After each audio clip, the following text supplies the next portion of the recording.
Hi, in today's tutorial I thought I would focus on the left hand and show you how to put together really simple chords so that you can accompany yourself singing or put a really gentle and easy accompaniment to tunes that you might be playing or making up as well. So some people find the left hand easier than others, depending on how much you've used your left hand in the past and how much flexibility and strength you have in your hand. So these exercises will help strengthen your hand, make them more flexible hopefully as well, and get you kind of used to playing with your left hand if you haven't before. So I'm going to show you how to use some simple broken chords to make nice tunes that can by themselves really. In the harp you've got some coloured strings that help you navigate. You've got the F's in blue and the C's are in red in most harps these days. So that can be very, very handy to help you kind of figure out where you're meant to be. So a nice easy place to start is with a C chord, because you know you're looking for a red string and you're going to start with a red string. Now there are two chord shapes I'd like to show you today. The first one is a simple kind of triad chord, and for this you're going to need your thumb, your first finger and your second finger. So I'm going to use this C string here, but you could do this chord anywhere, and I'm going to put my third finger on the C string. I'm going to miss a string out, that's the D. I'm going to put my second finger on the E string, I'm going to miss the next string out, and I'm going to play a G string. Okay, I'll put my hand behind there so you can see the strings a little bit more clearly. So I've got my C, missed a string out, got an E, missed the next string out, and then got a G. Okay, now you could play these three notes all together like that. Okay, that takes a bit of practice because you've got to squeeze three strings and let go at the same time, and that'll take a little bit of practice, but it's a good thing to get used to. So you're taking your three strings, letting them go at the same time, so you're just squeezing them a little bit and then pulling gently away. Okay, and you might have some interference in between when you're practicing. That'll go when you're really sort of, you know, concentrating a little bit more and practicing your tunes and everything, that kind of interference will disappear. And you can keep practicing until you get a nice clean sound if you want to. So that's just what your C, you miss out the D, your E, you miss out the F, and your G. Now you can also break that up, so you can play, and that little pattern you can take all over the harp. So you play a string, miss a string, play a string, miss a string, play a string. Okay, and if you can hold that little pattern and get used to the spacing that your fingers are in, you can take that up and down. So that's C, that's the next one up, next one up, next one up.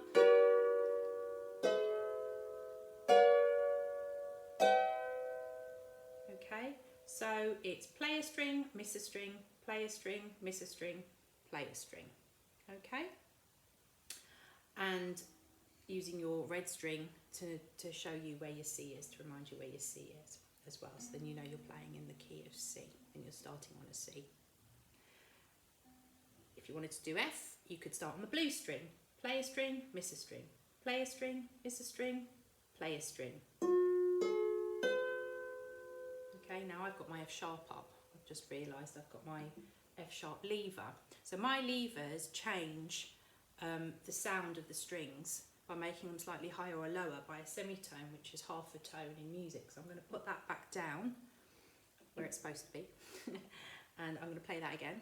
So play a string, miss a string, play a string, miss a string, play a string. You can see that that first note has slightly changed from an F sharp to a normal F now. Okay, so that's one pattern that you can use to accompany almost anything. I use it all the time, and a lot of the music that I play on this channel is just very simple accompaniments like that, nice and simple. That's one. Okay, so you can practice that. You can start down here. You can use it to move up and down the harp as well. Put my F down. Okay, and it sounds quite pleasant on its own. You can even just make up little tunes using that little triad chord. So I'll start on an A.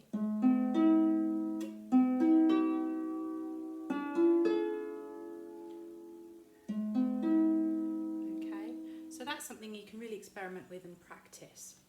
The next kind of shape I want to show you is a wider broken chord.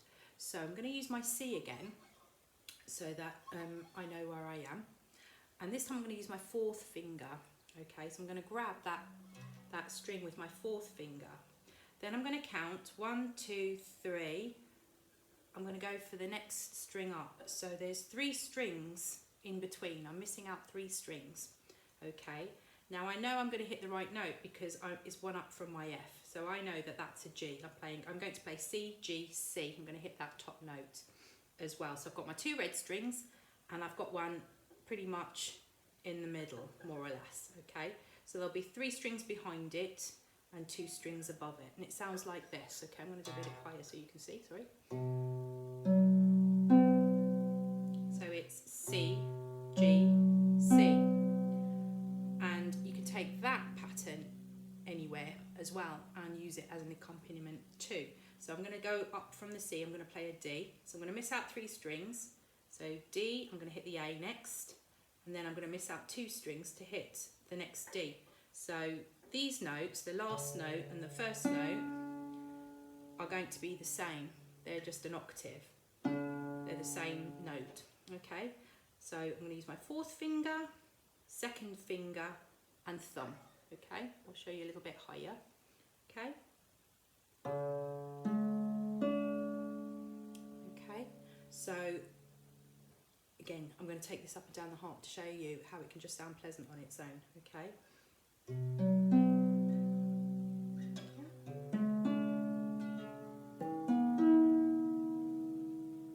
Got my F's down.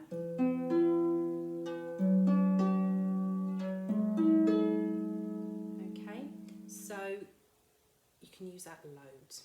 Okay, so here's an A minor for a start, and then I can follow it by a C, and then a D, and go back to an A. And that sounds quite nice just on its own. So you can make your practice sound pleasant to you as well. It doesn't have to feel boring. You can actually experiment by making little different patterns of chords, putting different chord patterns together, but still using that same hand pattern of 4, 2, 1, 1 being the thumb. Okay, and again, so you're playing, say, a C. Okay, you're playing your bass note, your first note, you're missing out 3 strings. Then with your 2nd finger, you're playing the next string along, missing out 2 strings, and playing the thumb.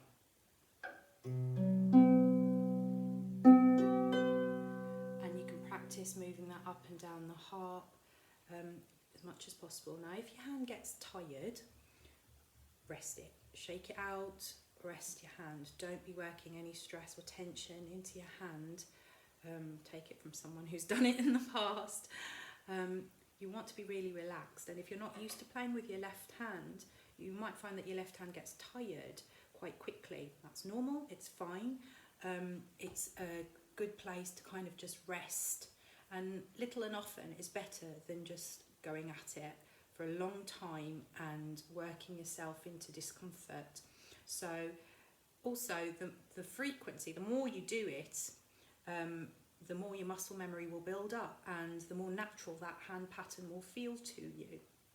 So that when you are accompanying yourself, or even if you just want to sing just using that pattern. So this is one I use when I sing She Moved Through the Fair, for example.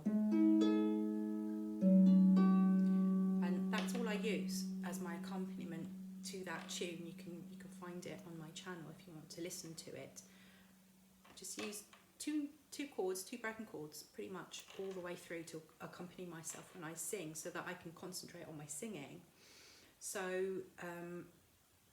it's a really nice, easy way to create accompaniments for yourself, to build your confidence in playing as well. So just making sure your head, neck and shoulders are relaxed when you play, that you are resting your hand and your arm in between, doing a few arm exercises, shoulder circles, things like that, if you feel that your hand is getting tired or tense, and just shaking out any tension as well that might build up. You want to try and get to a point where you're playing in a really relaxed way, and if you start training yourself to do that early, it can really help in the long run. So what I try to do, especially when I'm playing big chords, as in, you know, wide for my fingers, I just make sure that I play them slowly first, so that I'm making sure that each finger is relaxed before I go to the next one.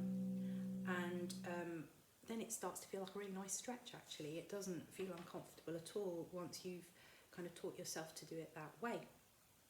So I hope that's helpful. Just 2 little ways. So you've got your triad and your bigger broken chord that goes across a whole octave there. And have you play, experiment as much as possible. Listen to your body while you're playing, your arm, your wrist, your neck. Make sure that you're nice and comfy when you're playing. And that wide chord, broken chord, I'll be using in a song that I will do a tutorial on for you in the future. And you might recognise the tune if you've seen it on TV. So yeah, happy playing, and any questions, anything you want me to clear up, please leave a comment down below. I'll do my best to answer. And if I don't know the answer, I'll try and point you in the right direction as to where you might be able to find it. And yeah, hope to see you soon. Bye.